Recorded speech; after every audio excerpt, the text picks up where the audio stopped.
कृष्ण कहते हैं, यह तीन बातें जो मनुष्य जान लेता है वह कभी धोखा नहीं खाता।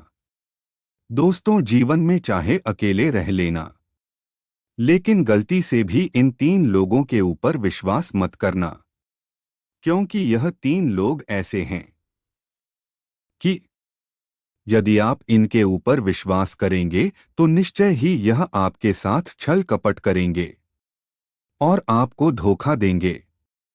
दोस्तों, अगर आप जानना चाहते हैं कि यह तीन लोग कौन से हैं जिसके ऊपर विश्वास करने पर आपको धोखा मिलता है, तो चलिए आज हम आपको एक सच्ची कहानी के माध्यम से बताने का प्रयास करूंगा कि वह तीन लोग कौन हैं जिनके ऊपर विश्वास करने पर आपको धोखा मिलता है। यह कहानी आप अंत तक जरूर सुने, तभी आप जान सकेंगे कि तीन लोग कौन से हैं जिनके ऊपर भूलकर भी विश्वास नहीं करना चाहिए। दोस्तों, जगत कल्याणनी माता जी के हाथ से जोड़कर प्रार्थना करता हूं, जो श्रोतागण इस कथा को सुन रहे हैं, आप उनके सभी मनोरथ पूर्ण कर देना और उनके घर खुशियों से भर देना। तो चलिए यह कहानी को सुनते हैं। भगवान श्री कृष्ण जी द्वारिका नगरी में बैठे विश्राम कर रहे थे और रानी रुक्मणी उनके पैर दबा रही थी। तभी रानी रुक्मणी रहती हैं, हे नाथ, आज मैं आपके मुख से कोई ज्ञानवर्धक कहानी सुनना चाहती हूँ। कृपया आप हमें कोई कहानी सुना दीजिए जो मेरे जीवन में काम आ जाए। देवी रुक्मणी के मुख से यह बात सुनकर भगवान श्री कृष्णा मुस्कुराते हुए कहते हैं, ठीक है प्रिय, आज मैं आपको एक सच्ची कहानी सुनाने जा रहा हूं जो बहुत ज्ञानवर्धक है। हे देवी रुक्मणी, जो भी मनुष्य मेरी यह कहानी सुन लेगा वह कभी अपने जीवन में धोखा नहीं खा सकता और कभी पराजित नहीं हो सकता है। इसलिए तुम इस कहानी को ध्यानपूर्वक सुनो। फिर रानी रुक्मणी कहती हैं, हे नाथ, आप कहानी सुनाइए। मैं आपके मुंह से कहानी सुनाने के लिए उत्सुक हो रही हूं। मैं आपको वचन देता हूं कि ध्यानपूर्वक कहानी को पूरा सुनूंगी। मेरे दोस्तों, तब भगवान श्री कृष्णा रानी रुक्मणी को कहानी सुनाते हुए कहते हैं, देवी, प्राचीन समय की बात है। चंद्रनगर में वीरभद्र नाम का एक राजा राज्य करता था। वह बहुत ही शूरवीर और पराक्रमी राजा था। वह सभी प्रकार के शस्त्र चलाने में निपुण था। उसे राजा के बल और शौर्य की बातें दूर दूर तक होती रहती थी। राजा वीरभद्र के 4 पुत्र थे और राजा के चारों पुत्र दिखने में बहुत ही सुंदर, बलवान और रूपवान थे। अपने पिता की ही तरह बुद्धिमान और पराक्रमी भी थे। वह चारों राजकुमार सभी गुण की शिक्षा ग्रहण करते हुए धीरे धीरे बड़े हो गए। बाल और साहस में वह चारों राजकुमार अपने पिता की भांति थे। कई बार उन्होंने अपने पिता के साथ युद्ध अभ्यास भी किया करते थे और उनमें अपने पिता को हराकर जीत भी हासिल किया, जिसके कारण उन्हें अपने बल और बुद्धि पर बहुत घमंड हो गया था। लेकिन राजा वीरभद्र अपने चारों पुत्रों को बहुत चाहता था और उनके सभी इच्छा पूरी करता था। आगे भगवान श्री कृष्ण कहते हैं, है देवी रुक्मणी, वह राजा जब भी कोई कार्य करता था तो वह अपने चारों पुत्रों को अपने पास बुलाकर उनसे सलाह लिया करता था और उसके बाद ही वह निर्णय लेता था। जो व्यक्ति अपने घर में कोई भी कार्य को करने से पहले घर के सभी सदस्यों की राय लेते हैं, उनके घर में कभी आपस में लड़ाई झगड़ा नहीं होता है। और कभी कभी अपने से कम उम्र के लोग भी बहुत ज्ञान की बात बता दिया करते हैं। इसलिए हमें उनके ऊपर अहंकार को त्याग कर घर के सभी सदस्यों की सलाह लेनी चाहिए। उसके बाद ही किसी कार्य को करने का निर्णय लेनी चाहिए। दोस्तों, एक दिन चारों राजकुमार अपने पिता राजा वीरभद्र के पास गए और जंगल में शिकार खेलने की इच्छा जताई। तब राजा ने अपने चारों बेटों को अपने पास बुलाकर उन्हें समझाया कि बेटा, अब तुम चारों जवान हो गए हो, इसलिए अपनी इच्छा से जहां चाहे वहां जा सकते हो। तुम सब मेरी एक बात कभी भी मत भूलना।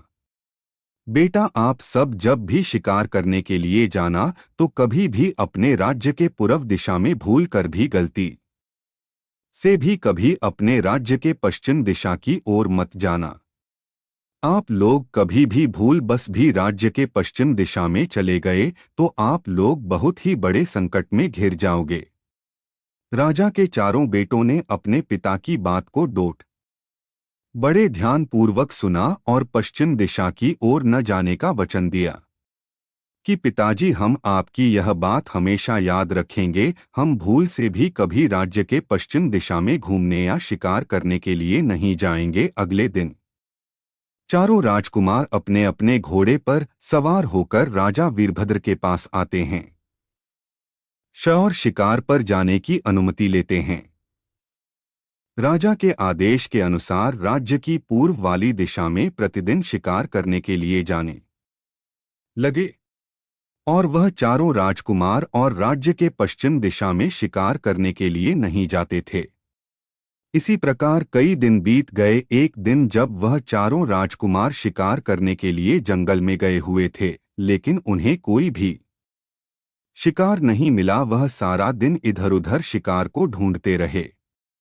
शिकार ढूंढते ढूंढते उन्हें शाम हो जाती है तो वह चारों राजकुमार अपने महल की ओर लौटने लगते हैं। पूरे दिन परिश्रम करने पर भी उन्हें कोई शिकार नहीं मिला था। वह निराश होकर वापस लौट रहे थे।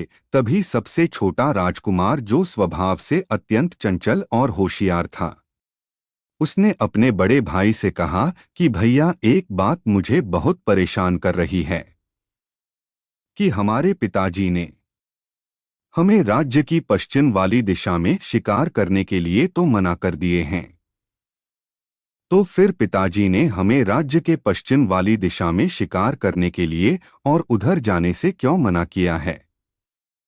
आखिर बात क्या है? पिताजी ने ऐसा क्यों कहा है? हो ना हो इसके पीछे कोई बड़ी बात ही होगी। हमें तो लगता है कि हमारे पिताजी ने पूर्व दिशा के जितने राजा थे उन्हें युद्ध में पराजित कर दिया होगा, लेकिन पिताजी राज्य के पश्चिम वाले राजा से युद्ध में हार गए होंगे, इसलिए उन्होंने हमें राज्य के पीछे जाने के लिए मना किया है। तब बड़ा राजकुमार कहने लगा, नहीं नहीं छोटे, ऐसा कदापि नहीं है। पिताजी बहुत पराक्रमी योद्धा है। हमें उनके पराक्रम और युद्ध कौशल पर संदेह नहीं करना चाहिए। फिर छोटा राजकुमार कहने लगा, हे भैया, मुझे तो कुछ ऐसा ही लगता है कि हमारे पिता राज्य के पश्चिम वाले राजा से युद्ध में हार गए हैं और इस राजाओं के डर की वजह से हम लोगों को मना किए हैं कि हम राज्य के पश्चिम दिशा में शिकार करने ना जाएं। मेरा तो मानना है कि कल सुबह हमें राज्य के पश्चिम वाली दिशा में चलकर देखना चाहिए और इस बात का पता लगाना चाहिए कि पिताजी ने हमें इस दिशा में जाने के लिए क्यों मना किया है। वैसे भी हम चारों भाई साहसी और निडर हैं और महान योद्धा भी हैं। हमें अपनी वीरता पर जरा भी संदेह नहीं करना चाहिए। अगर हम शिकार करने के लिए राज्य के पश्चिम दिशा में जाएंगे तो राज्य में हमारी और भी अधिक प्रशंसा होगी। कल सुबह हम चारों भाई पश्चिम दिशा में शिकार करने के लिए जाएंगे और वहां देखेंगे कि ऐसा क्या है जो पिताश्री उस दिशा में जाने से मना करते हैं, और साथ में यह भी देखेंगे कि हमारी बात सत्य है या नहीं कि राज्य के पश्चिम दिशा वाले राजाओं से हमारे पिताजी क्या हार गए थे।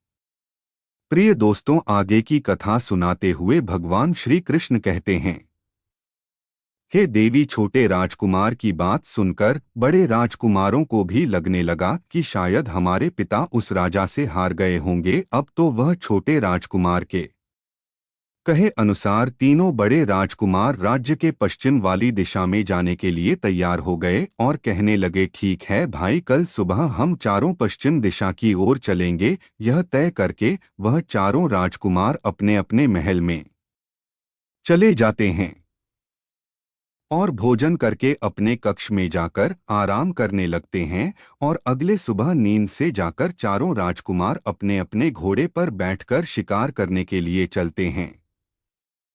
और जाते जाते उन्होंने अपने पिताजी से कहा, पिताजी, आज शिकार करने के लिए दूर से हमारे मित्र भी आ रहे हैं। हमें आज रात लौटते में कुछ देर हो जाएगी। अगर ज्यादा देर हो जाए तो आप चिंता मत करना। राजा ने कहा, ठीक है पुत्रों, आप लोगों की जैसी इच्छा। हमें आप चारों की वीरता और साहस का पूरा विश्वास है। फिर भी आप महल में जल्दी लौटने का प्रयास कीजिएगा। अपने पिताजी से इतना कहकर राजकुमार शिकार करने के लिए निकल पड़ते हैं।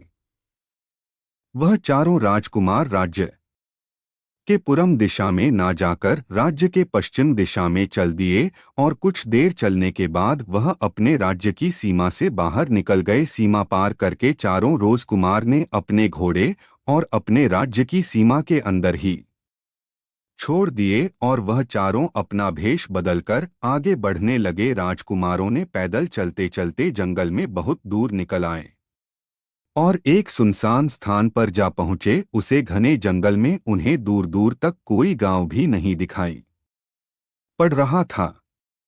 धूप में पैदल चलते चलते चारों राजकुमार बहुत थक चुके थे। उनका गला प्यास के मारे सूख रहा था। उन्हें बहुत जोर की प्यास भी लगने लगी थी और चारों राजकुमारों एक बट वृक्ष के नीचे बैठकर आराम करने लगते हैं। उनके प्यास बढ़ती जा रही थी और इधर धीरे धीरे सूरज ढल चुका था। शाम हो चुकी थी और जंगल में बहुत अंधेरा हो गया था। तभी छोटा राजकुमार उसे बट वृक्ष के ऊपर चढ़कर बैठ जाता है और जंगल में इधर-उधर देखने लगता है। तभी उसे कुछ दूरी पर एक घर दिखाई देता है और उसे घर के बाहर आग भी जल रही थी। छोटे राजकुमार को घर दिखाई दे रहा था। यह देखकर छोटा राजकुमार पेड़ से नीचे उतरता है और कहता है, भाइयों, आप चिंता मत करो, आपकी प्यास जल्द ही बुझने वाली है। मैंने देख लिया है। तब तीनों बड़े राजकुमार ने पूछा, क्या हुआ भाई, तुमने ऐसा क्या देख लिया है जो इतना खुश हो रहे हो? तब छोटा राजकुमार कहता है, मैंने देखा है कि यहाँ से कुछ दूरी पर एक घर है और उसे घर के बाहर आग भी जल रही है। अगर हम चारों उस घर के पास पहुंच जाएं तो वहां में पानी जरूर मिल सकता है।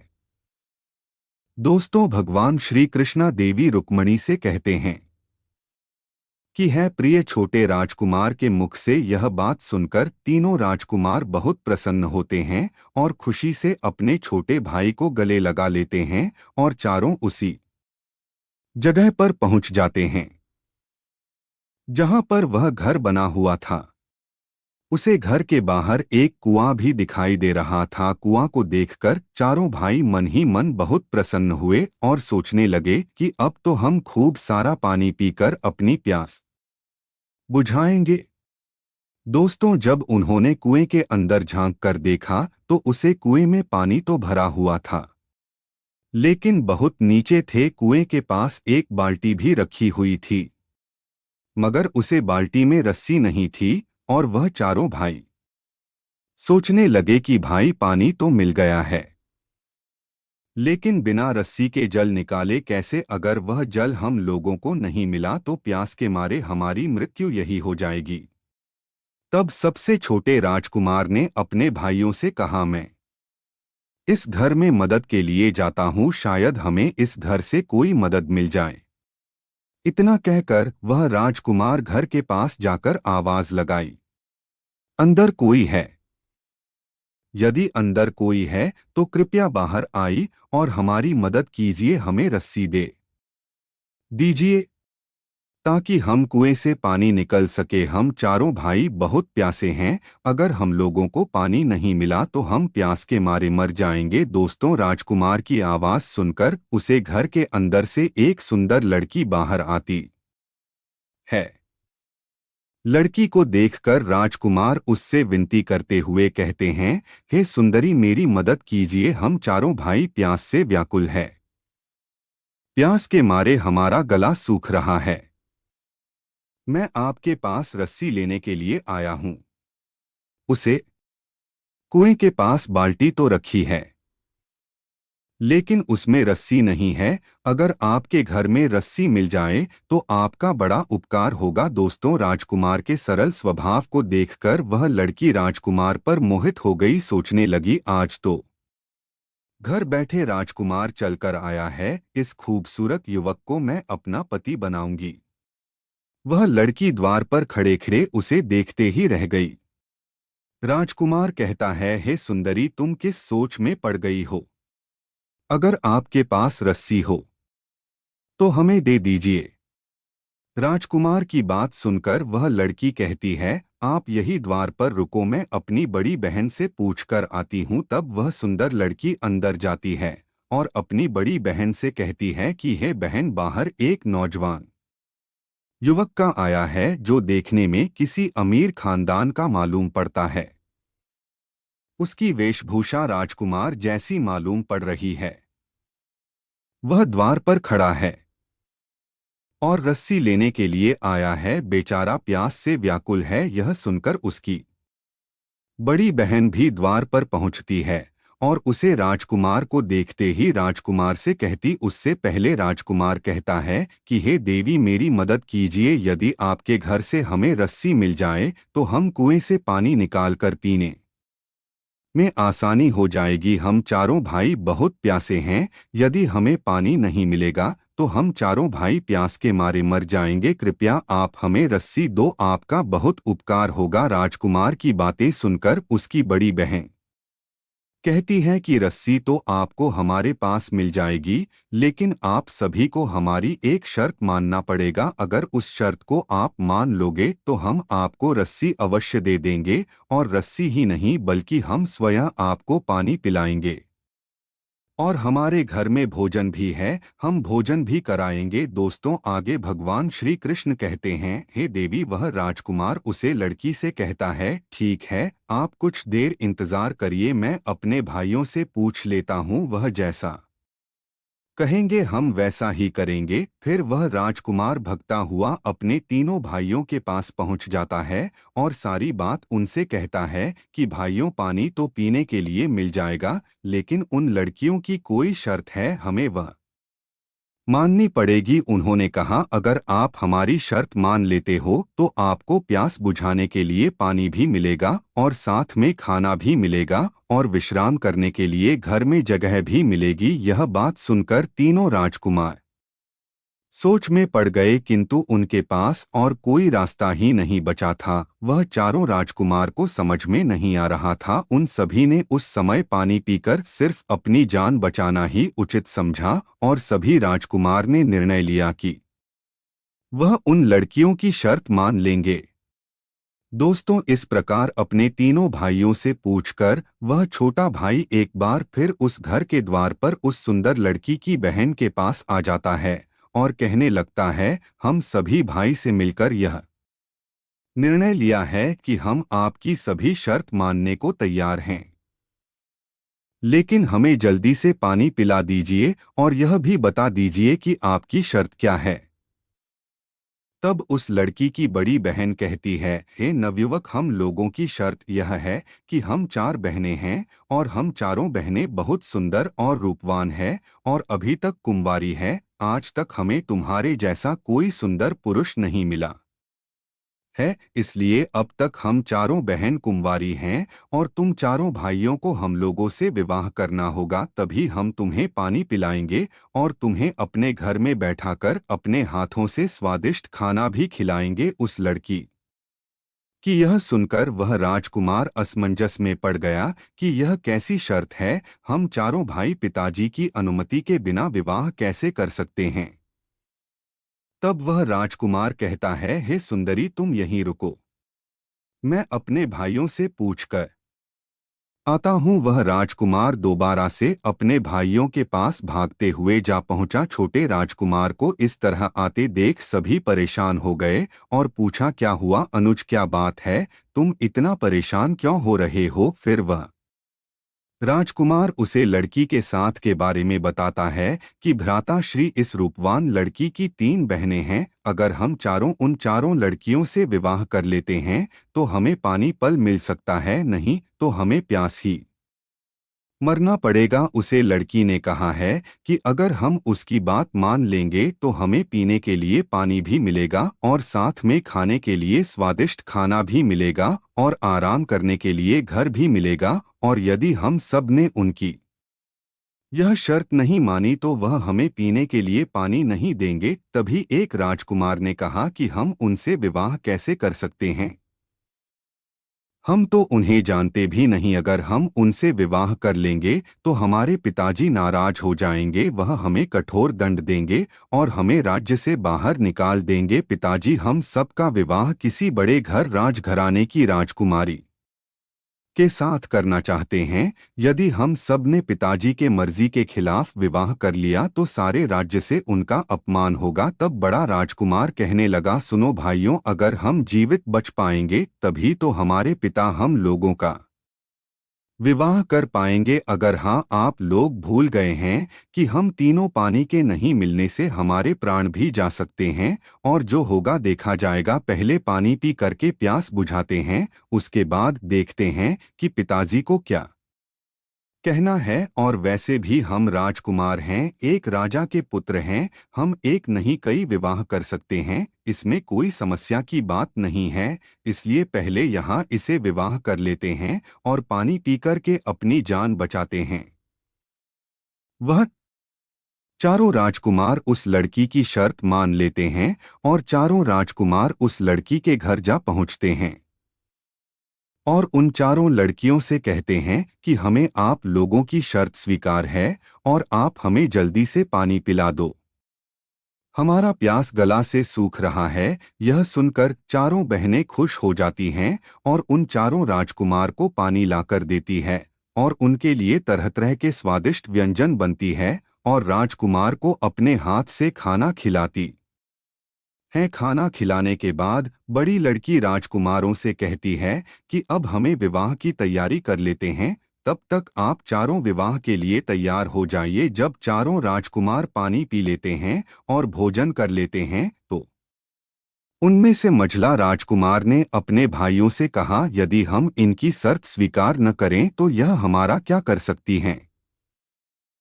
हम चारों बलवान और शक्तिशाली हैं कि यह हमारा कुछ नहीं कर सकती। यदि यह कुछ भी बोलेंगी तो हम इन्हें डरा धमका कर चुपचाप कर देंगे। हमने तो पानी पीने के लिए तुमसे कह दिया था, परंतु अब हम अपने पिताजी से पूछे बिना तुम सब से विवाह नहीं कर सकते। यदि तुम सब ने कुछ भी किया तो तुम्हें इसके बदले में कड़ी सजा मिलेगी। हम सभी राजा वीरभद्र के बेटे हैं, अब हम यहाँ से जा रहे हैं। उसे राजकुमार की ऐसी बातें सुनने के बाद वह चारों लड़कियां अपने असली रूप में आ जाती हैं। मित्रों, उन लड़कियों का असली रूप देखकर चारों राजकुमार भयभीत हो जाते हैं, मानो उनके पैरों तले से जमीन खिसक गई हो। दोस्तों, क्योंकि वह चारों लड़कियों राक्षसी थी, उनके बड़े बड़े बाल थे और उनके बड़े बड़े दांत थे। उनका यह डरावना रूप देखकर चारों राजकुमार भयभीत हो जा उनसे माफी मांगते हैं और कहते हैं, मुझे माफ कर दो, मुझसे गलती हो गई, हम सब भाई तुमसे विवाह करने के लिए तैयार हैं। दोस्तों, बड़ा राजकुमार अपने भाइयों को समझने लगता है और कहता है, यह राक्षसी है, अगर हमने उनकी बातें नहीं मानी तो यह हमको मार डालेंगी। उन राजकुमारों के क्षमा मांगने पर चारों राक्षसी फिर से सुंदर लड़की का रूप धारण कर लेती हैं। फिर भगवान श्री कृष्णा देवी रुक्मणी से कहते हैं, है देवी, अब तो इन चारों लड़कियों का विवाह हो जाता है। विवाह करके वह लड़कियां बड़ी खुश थी। वह अपने अपने पति के साथ खूब मौज मस्ती करती थी और अपने पतियों को खूब भोग विलास करती थी। उन्हें तरह तरह की स्वादिष्ट भोजन बनाकर खिलाया करती थी। जब सभी राजकुमार दोपहर में सो जाते थे, जंगल में शिकार करने के लिए चली जाती थी। इस प्रकार कई महीने बीत गए। दोस्तों, जो छोटा राजकुमार था उसकी पत्नी उसे सच्चा प्रेम करने लगी थी। धीरे धीरे समय बीत गया। पत्नियों के हाथ का स्वादिष्ट भोजन खाकर तीनों राजकुमार खूब मोटे ताजे हो रहे थे और उनके चेहरे पर अलग ही तेज चमक रहा था। तभी तीनों बड़े राजकुमार देखते हैं कि उनका छोटा भाई पहले से ज्यादा कमजोर होता जा रहा है। अपने छोटे भाई की ऐसी हालत देखकर बड़ा राजकुमार अपने छोटे भाई से पूछता है, अनुज, तुम्हें क्या हो गया है? तुम्हें किसी बात की चिंता तो नहीं है? अगर कोई बात हो तो निसंकोच होकर हमें बताओ। तब छोटा राजकुमार बताता है कि भ्राता श्री, मेरी पत्नी मुझे प्रेम से खाना नहीं खिलाती है। मैं जब भी उसके साथ खाना खाने बैठता हूं, तो वह दूसरी ओर मुंह करके जोर जोर से विलाप करने लगती है और उसके इस प्रकार से रोने की वजह से मैं खाना नहीं खाता हूं और भूखा रह जाता हूं। इसलिए मैं इतना कमजोर हो गया हूं। मुझे समझ में नहीं आता है कि मेरी पत्नी क्यों रोती है। पूछने पर वह बताती भी नहीं कि वह क्यों रो रही है। छोटे भाई की बात सुनकर बड़ा भाई कहता है कि भाई, जरूर कोई तो वजह होगी जिस कारण तुम्हारी पत्नी रोज शाम को खाना खिलाते समय रोने लगती है। तुम्हें उससे पूछना चाहिए कि वह क्यों रोती है। तब वह राजकुमार कहता है, हे भ्राता श्री, मैंने उससे कई बार पूछा है कि तुम खाना खिलाते समय क्यों रोती हो, लेकिन वह मुझे कुछ भी नहीं बताती है। वह क्यों रोती है? वह बस इतना बोल देती है कि मेरी आदत है रोने की। जब भी मेरा मन रोने का होता है तो मैं रोने लगती हूँ। वह ऐसे ही कोई ना कोई बहाना बना देती है, परंतु वह बताती नहीं है कि मेरे खाना खाते समय वह क्यों रोती। तभी मझला राजकुमार कहता है कि भाई, मैं तुम्हें एक योजना बताता हूँ। आज जब तुम खाना खाने के लिए बैठना, तुम अपनी पत्नी से कहना कि जब तक तुम मुझे अपने रोने का कारण नहीं बताओगी तब तक मैं खाना नहीं खाऊंगा, चाहे जो भी हो जाए। छोटे राजकुमार को अपने भाई की योजना समझ में आ जाती है और वह मन में विचार करता है, आज रात में अपनी पत्नी के सामने ऐसा नाटक करूंगा। मित्रों, शाम हो गई। सबकी पत्नियों अपने अपने पति के लिए भोजन लेकर अपने कमरे में चली जाती हैं। इधर छोटे राजकुमार की पत्नी भी खाना लेकर अपने पति के लिए आती हैं। जैसे ही छोटा राजकुमार खाना खाने लगता है, तभी उसकी पत्नी दूसरी वह मुंह करके रोने लगती है। तब वह राजकुमार अपनी पत्नी से पूछता है कि तुम क्यों रो रही हो?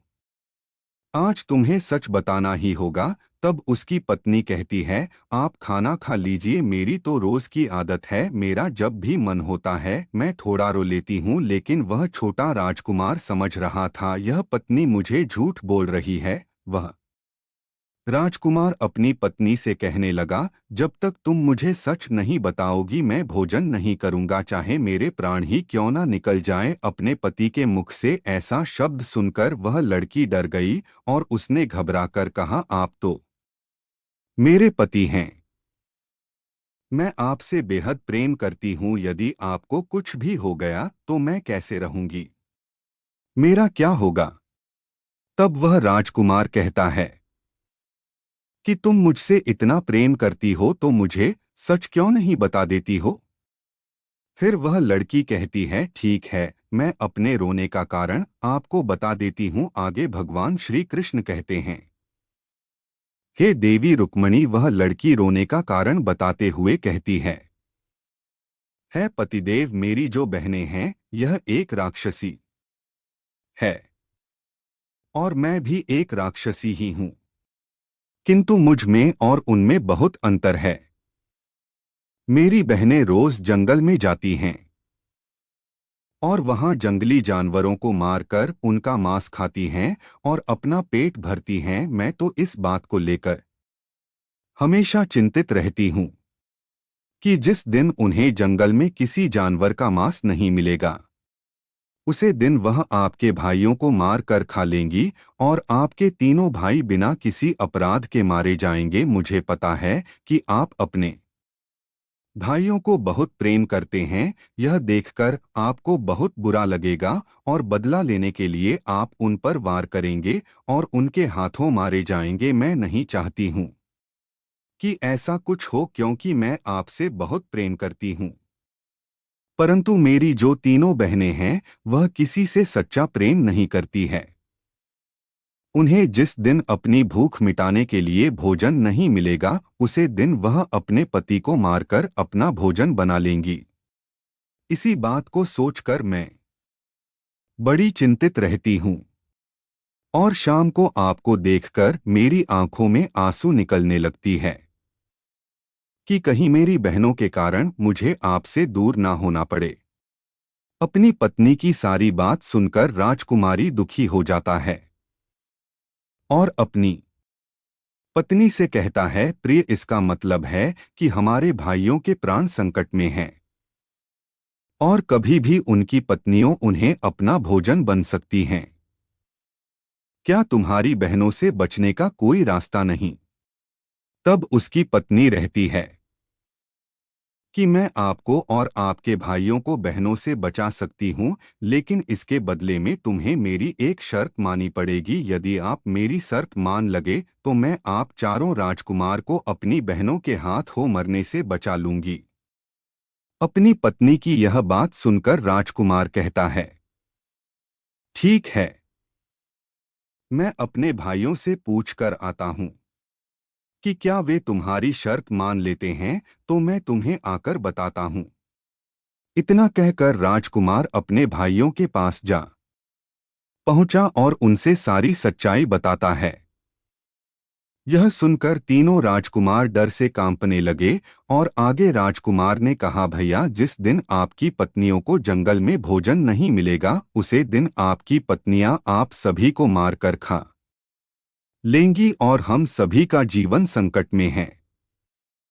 कभी भी हमारी पत्नियां हमें मारकर खा सकती हैं। सभी राजकुमार यह बात सुनने के बाद पूरी तरह से डरे हुए थे। तभी सबसे छोटा राजकुमार कहता है, भाई, इस मुसीबत से बाहर निकलने का कोई ना कोई रास्ता जरूर होगा। तुम अपनी पत्नी से पूछो कि क्या हम यहाँ से भाग जाएं तो बच सकते हैं। तब वह राजकुमार कहता है, भ्राताश्री, मैंने अपनी पत्नी से इस मुसीबत से बाहर निकलने का रास्ता पूछा था।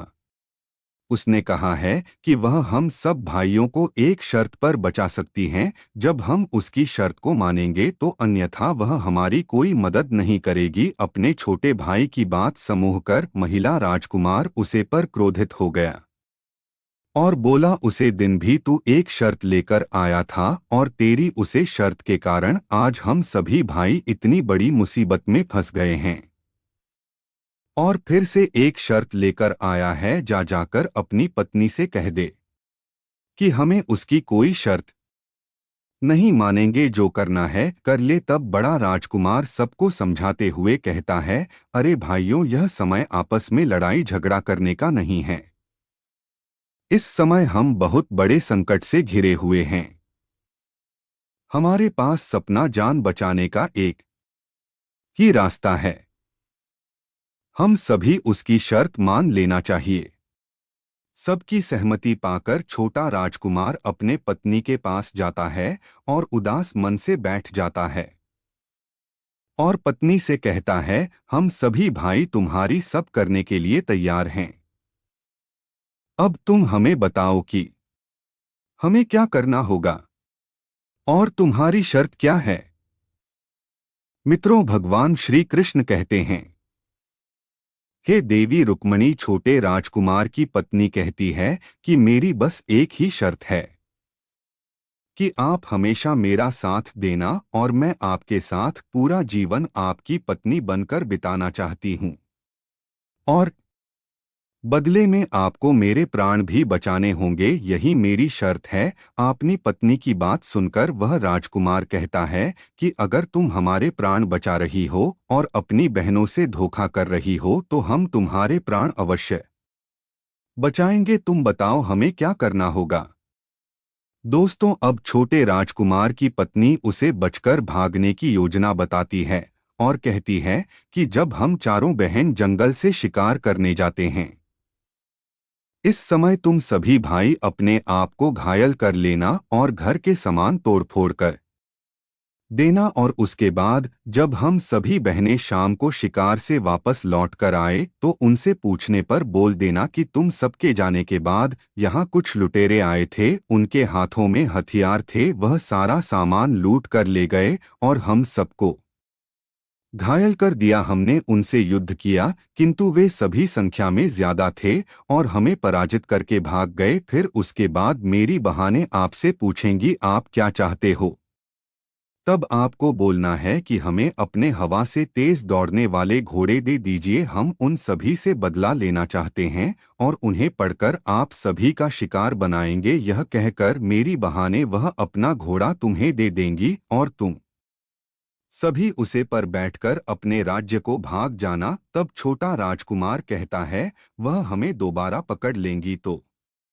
दोस्तों, फिर वह कहती है हे स्वामी, हम चारों बहन की शक्ति जंगल के उसे पर काम नहीं करता है, उसके पीछे का बहुत बड़ा रहस्य है। एक सन्यासी महात्मा जंगल की उसे पर तपस्या कर रहे थे, तभी हम सभी बहनों ने उन्हें अपना शिकार बनाने के लिए सोचा, उन पर आक्रमण कर दिया किंतु उनके तेज के आगे हम कुछ नहीं कर सके और हम सब निष्फल रहे। किंतु हम सभी बहनों के कारण उन सन्यासी महात्मा की तपस्या भंग हो गई और उन्होंने हम सभी बहनों को श्राप दे दिया कि आज के बाद इस जंगल के बाहर हम सब की कोई भी शक्ति काम नहीं करेगी और यदि हम सभी इस जंगल के बाहर जाएंगे तो जलकर भस्म हो जाएंगे। उसी दिन से हम सभी बहनें जंगल के उसे पर नहीं जाते हैं।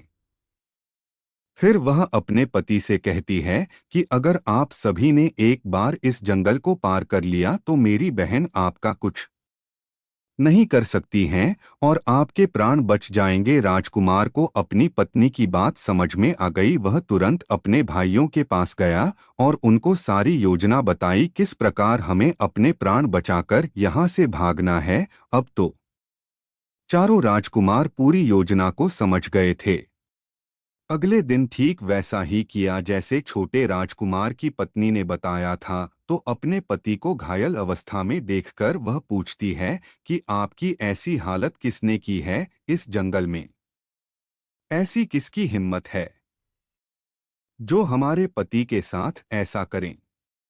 तब वह चारों राजकुमार बताते हैं कि जब तुम चारों शिकार करने जंगल में चली गई थी, उसी समय बहुत लुटेरे आए थे और उनके हाथ में धारदार हथियार थे।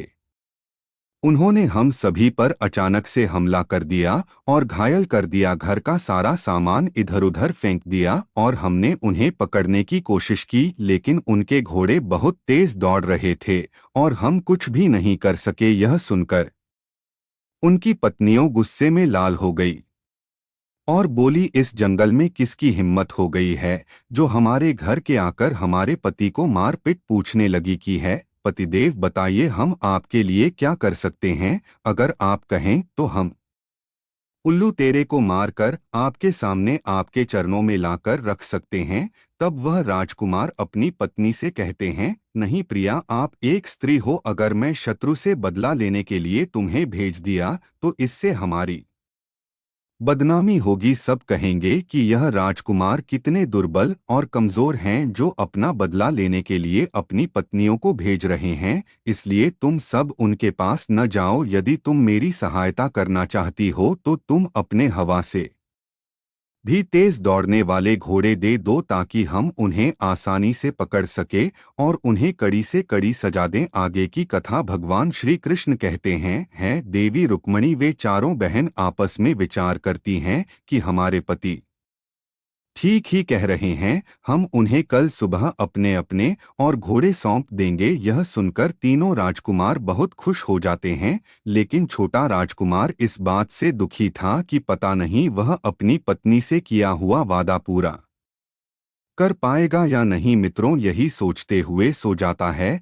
सुबह हुई तो छोटे राजकुमार की पत्नी उन सब के पास आई और उन्हें बगीचे में लेकर गई जहां पर वे घोड़े बंधे थे और हवा से ही तेज घोड़े दौड़ने वाले उन्हें दे देती हैं और कहती हैं, जितनी जल्दी हो सके आप इस जंगल की सीमा को पार कर जाओ और लौट कर मत आना। दोस्तों, वह चारों राजकुमार उसे छोटी वाली राक्षस से का धन्यवाद करते हैं। जब वह चलने लगते हैं तो छोटा राजकुमार और उसकी पत्नी को पढ़कर रोने लगता है और कहता है, मुझे माफ कर देना। फिर वह कहती है, राजकुमारों में आपकी जान तो बचा ली, परंतु आपको मेरी शर्त तो याद है ना? आपको भी मेरी जान बचाने होगी। अगर कोई आपसे पूछे कि आपके यहाँ से बचने का रास्ता किसने बताया है, तो आप चुप रहना, किसी से कुछ भी मत बताना। अगर मेरी बहन को पता चल गया कि यहाँ से भागने में मैं तुम्हारी मदद की है, तो वह हमें जीवित नहीं छोड़ेंगे, वह हमें मार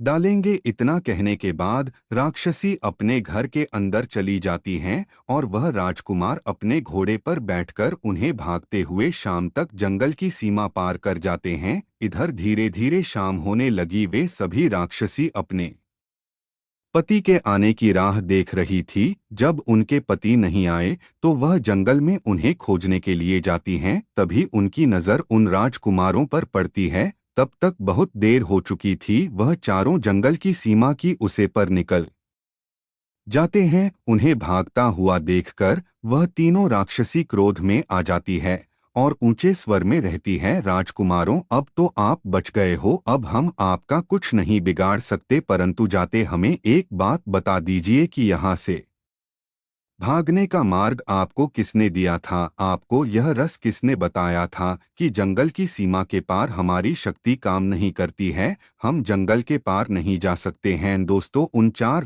राजकुमारों ने मजाल राजकुमार बहुत दुष्ट था। वह अपने छोटे भाई से हिस्सा करता था। उसने जैसे ही राक्षसों की आवाज सुनी उसने सोचा, हम तो अपने प्राण बचा ही चुके हैं, अब हमें छोटी वाली राक्षसी से क्या लेना? चलो इन्हें बता देते हैं, तुम्हारी छोटी बहन ने तुम्हारे साथ विश्वासघात किया है और हमारे प्राण बचाए हैं। मछला राजकुमार बताने ही वाला था, तभी छोटा राजकुमार हाथ जोड़ते हुए कहता है, भ्राता श्री, कृपया करके आप ऐसा मत करिए, आप इतने एहसान फरामोश नहीं हो सकते। जिस स्त्री ने हम सबकी जान बचाई है, आप उसकी जान संकट में डाल रहे हैं। यदि आप ऐसा करेंगे तो स्वयं ईश्वर भी आपको माफ नहीं करेंगे और आपके घर पाप लगेगा। वह राजकुमार बहुत ही क्रोध में था। उसने अपने छोटे भाई की एक भी बात नहीं सुनी और जंगल की सीमा की उसे पर से जोर से चिल्लाते हुए बुलाए, राक्षसी, तुम्हारी छोटी बहन नहीं तुम्हारे साथ विश्वासघात किया है, उसी ने हमें तुमसे बढ़ाने का रास्ता बताया है। यह सुनकर तीनों राक्षसी बहुत क्रोध में आ जाती है और तुरंत अपनी छोटी बहन पर टूट पड़ती है और उसे जान से मार देती हैं। यह देखकर छोटा राजकुमार बहुत दुखी होता है और जोर जोर से विलाप करने लगता है। उसने अपने भाई पर बहुत क्रोधित हुआ और कहता है कि उसने तुम्हारा क्या बिगाड़ा था जो तुमने उसके साथ ऐसा किया? वह राजकुमार वहीं बैठकर रोता रहा। बाकी यह तीनों राजकुमार उसे छोड़कर महल की ओर चल पड़े। मेरा छोटा राजकुमार अपने पति का पत्नी का अंतिम संस्कार करके महल की ओर उदास मन से चल दिया। दोस्तों, भगवान श्री कृष्ण कहते हैं, है देवी रुक्मणी, अब मैं तुम्हें 3 बातें बताता हूँ। जो भी मनुष्य इन 3 बातों को याद रखेगा वह कभी अपने जीवन में धोखा नहीं कर सकता है। मनुष्य को यह 3 बातें हमेशा याद रखना चाहिए। यह 3 लोग धोखा अवश्य देते हैं। नंबर 1, जिस स्त्री की चरित्र अच्छा ना हो उसे दूरी बनाए रखने में ही मनुष्य की भलाई है, किंतु इस स्वभाव की स्त्री समय आने पर आपको नुकसान पहुंचा सकती है। इस प्रकार के स्त्री पर भरोसा नहीं करना चाहिए। दूसरा नंबर, जो व्यक्ति वासना में अंधा हो जाता है उसे के चारों ओर सिर्फ सुंदर सुंदर स्त्रियां ही नजर आती हैं, वह अपनी वासना की इच्छा पूर्ति के लिए कुछ भी कर सकती है, इसके बदले में चाहे उसे कोई भी मूल्य चुकाना पड़े, वह अपने कुल का, अपने परिवार का नाश होते हुए भी देख सकता है। इसलिए वह व्यक्ति किसी को भी धोखा दे सकता है। वासना में अंधा मनुष्य कभी किसी का सगा नहीं हो सकता, वह धोखा जरूर देता है। नंबर 3, जरूरत से ज्यादा मीठा बोलने वाले लोग। इस प्रकार के लोग दूसरों को अपनी मीठी मीठी बातों में जल्दी ही फंसा लेते हैं और समय आने पर धोखा दे देते हैं। इसलिए मनुष्य को इस प्रकार के व्यक्ति से जीवन में सदैव सचेत रहना चाहिए। दोस्तों, ज्ञानवर्धक कहानी अच्छी लगी हो तो लाइक करें, कमेंट करें, शेयर करें और कमेंट बॉक्स में राधे राधे जरूर लिखें। धन्यवाद।